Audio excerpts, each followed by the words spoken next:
So let's go through the process of configuring EtherChannel.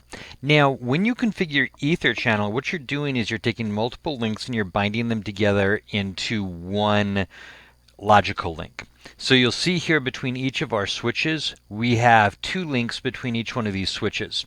And you'll also notice that on all of these connections, at least one, in this case, both of those links are down. That's because of STP preventing us from looping our network. So with EtherChannel, what we do is we try to take both of these logical links between like S1 and S2 here, and we bind them, or both of these physical links, get that right, and we try to bind them into one logical link. And what that does is that gives us fault tolerance, because if one of these links fails, then the other one will stay up. It also gives us increased throughput between the two devices, because we will load balance data across both of these. Now, there are some limitations when it comes to using EtherChannel.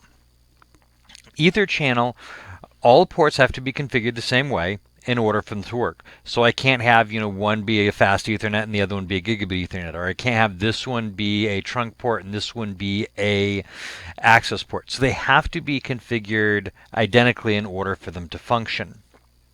So one of the best ways to do this is configure your Ether channels first.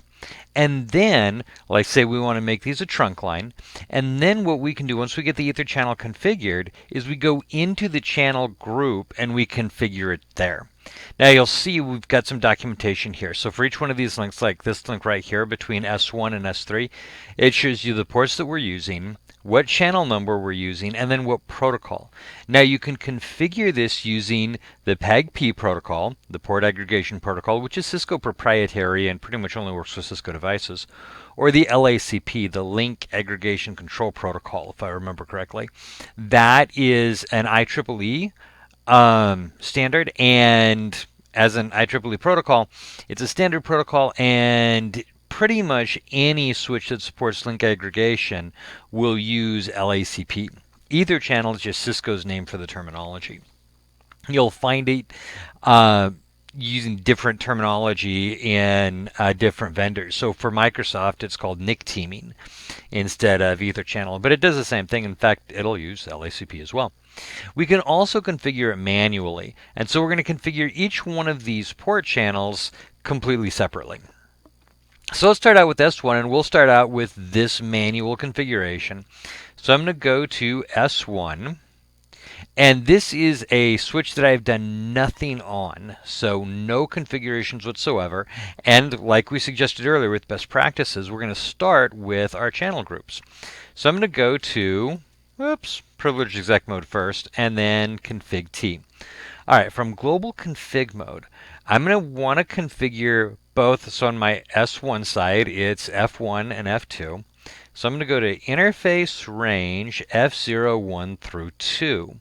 And you'll notice I shortened the commands there. But that should give me both of them at the same time. All right, so now that I've got both of those selected, I'm going to create my Ether channel. And so the way I do that, the command is channel group. Now you can shorten this a little bit, but there's a channel group and a channel protocol, so you have to go at least through the G. But I'm going to go ahead and do the whole thing just for clarity right here. Channel group 1, mode, and then I'm going to question mark so we can see this here. We've got 5 options. Active and passive are both for LACP. Auto and desirable are both for PAgP. On just turns it on. So it is a manual configuration. And if you do on one side, you have to do on the other side. So it is a manual configuration that will create the channel group.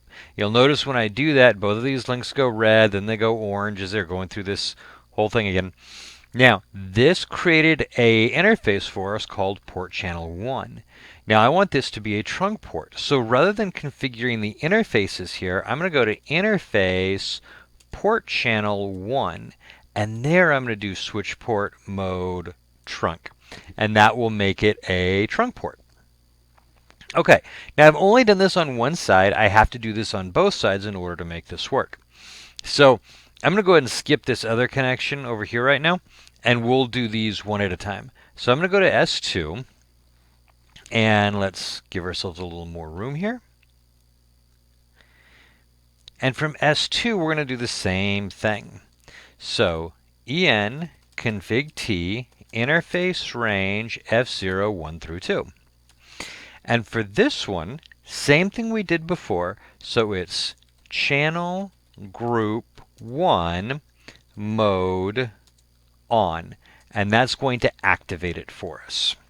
And then we're going to make it a trunk port. So interface port channel 1 switch port mode trunk. And that's going to turn that into a trunk port. And you'll see here we have some consistency restored, and hey, those things look positive. Now, it doesn't come up right away because STP is running in the background, so we've got a bunch of stuff going on. That's fine. We'll normally give it a few seconds. In this case, I am going to fast forward time. Yeah, I don't even have to fast forward time. It came up. Notice, by the way, now that both of these are green on both sides. Before, one of them was orange, and that's because it was an independent logical link. All right, so let's see what we've got here. I'm going to exit out, and then I'm going to go. We're going to do. Let's do two different commands. Let's do show EtherChannel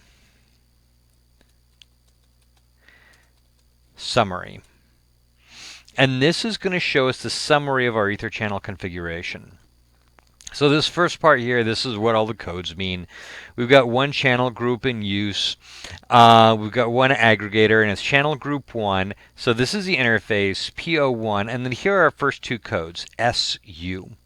And so if we look for a capital S, we'll find up here, capital S means it's layer 2, and U means it's in use. So that's exactly what we want to see. In use means it's up and functional. SD would mean it's down. On here on our ports, it'll show us which ports we have, F01 and F02, and you'll notice the code here is P. And when we come up here and we look at capital P, that means port in channel. So that's exactly what we want. Channel group is created, it's in use, and has two ports in that channel. So, perfect. All right, there's our first one. It's a manual link between S1 and S2. Now let's do the one between S2 and S3. Now, I want you to notice here, I did F01 and F02 on both sides. But here between 2 and 3, I'm going to use F03 and 4 on this side and F01 and 2 on that side. That's going to be fine. Your ports don't have to match.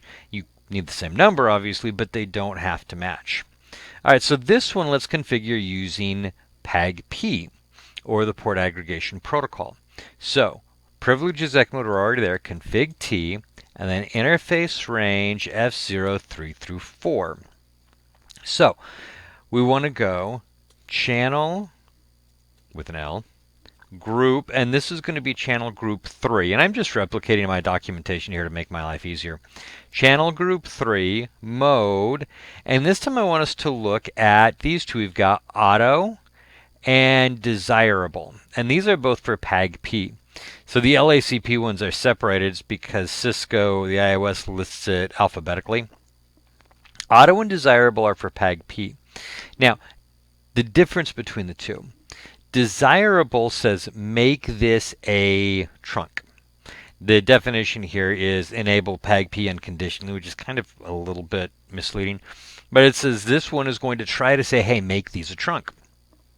Now, over on this side, if we don't have PAgP active, it actually won't make a trunk.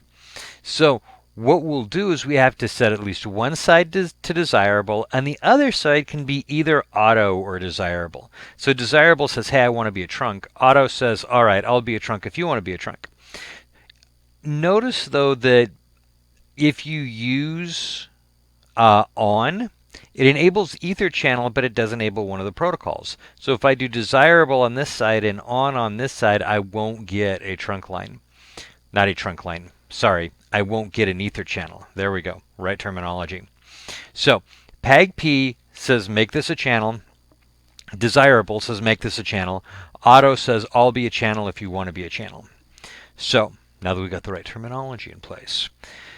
Channel group 3 mode, we're going to set this side to desirable. All right, so that switches my states. Now that creates another channel for me, another interface called channel group 3. So I'm going to go to interface port channel 3, And I'm going to say switch port mode trunk. And that'll create our trunk, or put a trunk on that port channel line. So I'm going to go ahead and exit out of here, and I'm going to do show EtherChannel summary. Now you'll notice that we have one channel that's layer 2 up, 1 and 2 are port in channel, but this one is SD. D means this is down. Well, obviously we haven't configured the other side yet, but at least we can see it here. Shows that it's using the PAgP protocol right here. And you'll notice that both of these, the port says I, and capital I means standalone. Or think I as, you can think of it as independent. It's not functioning inside the channel group. All right, let's go to the other side and let's try to configure it from here. So from here, we need to configure, this is going to use ports 1 and 2. So we're going to go to en config t interface range F0 1 through 2. And then it's channel group 3 mode. And remember, on the other side we did mode desirable. So on this side we can do either mode desirable or mode auto. Either one should create a channel group. So my preference typically, if I'm going to have this managed through PAgP, is I will set both of them to desirable. That way I don't, get scatterbrained and forget which one I set to auto and it won't work. So I will typically do most of them as desirable, but for this demo, let's go ahead and do this as auto. And then I'm going to go into my interface, port channel 3, and switch port mode trunk. Okay. Now, at this point, let's do another show command. Let's do a show run, and we can look and see what we've got. So here is our interface port channel 3, and this was created when we did the channel group 3 commands here. Now notice I identified it as channel group 3, not channel group 1 or 2, and so we see channel group 3 instead of 1 or 2. Now I also want you to notice that in here on my fast Ethernet interface, we have channel group 3. We also have switch port mode trunk. Well, I didn't enter switch port mode trunk on my fast Ethernet interfaces, did I? I put it on the port channel interface. But because I did it on the port channel interface and EtherChannel or fast Ethernet 01 and 02 were part of that port channel interface, when I entered it here, the iOS automatically put it on those two. Okay, while we have been talking, this has now come up. So let's come back over to here and let's do show EtherChannel summary. And now these are showing layer 2 up and ports are showing port in channel. Let's come back over to S2, which is the one we looked at a few minutes ago that was down because we hadn't set up the S3 side of it yet. And in fact, here we see it previously being down. Okay, so let's show EtherChannel summary again, and now we're going to see that PAgP has these up and port in channel. All right. Now, last but not least, let's configure LACP. And remember, PAgP is a Cisco proprietary protocol. Pretty much only use it between Cisco devices. LACP we can use between just about anything. And then as long as it's supported, we can do manual on just about anything too. So let's configure our LACP between these two. And this is going to be F0, 3, and 4 on both sides. This is going to be channel group 2.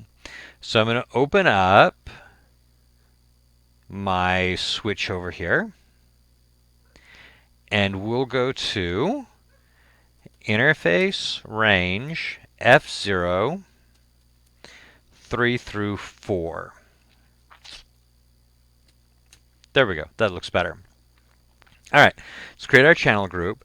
Channel group 2. Now this is going to be LACP.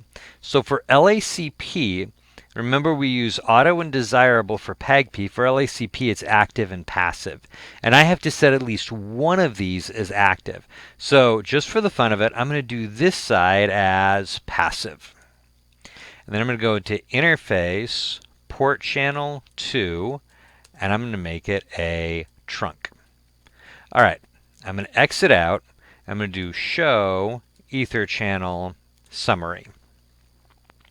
And here we're going to see port channel 2 LACP is currently down. Well, we haven't configured the switch 3 part side of it yet.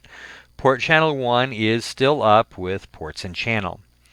Okay, let's configure LACP on the S3 side. And remember, we used passive before, so this time we have to use active. Otherwise, the channel won't come up. So config T, interface range F03 through 4. And let's do channel group 2 mode.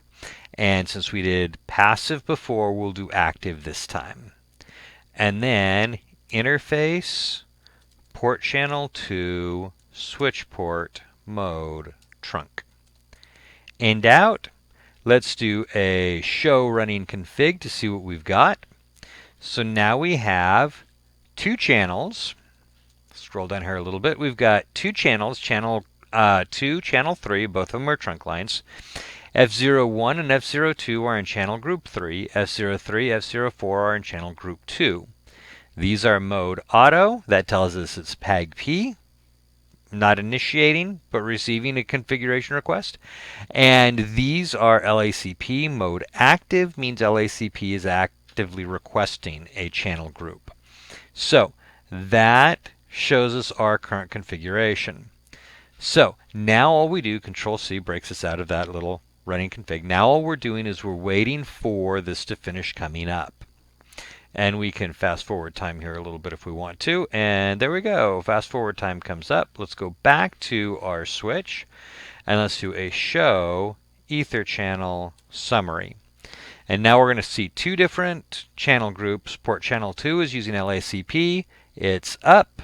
Port in channel. Channel group 3 using F01 and 2. Ports in channel using PAgP. And it is up. All right. As you can tell, my favorite way to look at these is using the EtherChannel summary, because it gives me a real quick, forgive the summary, of what's going on. Now I can also do a show EtherChannel and do a port channel, and it will show me more data on my channel group. So channel group listing, we have group 2. Port channels in the group, it's port channel 2. We have the age of the port channel, the logical port slot number, the number of ports, what protocol it's using, if we're using port security. Here we have load for our ports, the state, the number of bits transferred over. So this gives us more detail about the channel groups and the load on the individual interfaces. Now when I'm troubleshooting, I tend to use the EtherChannel summary because I'm looking to see, is it up? This is where you can go in and look and see not only is it up, but how is it functioning? Okay, so that should get us through configuring and verifying the configuration of EtherChannel.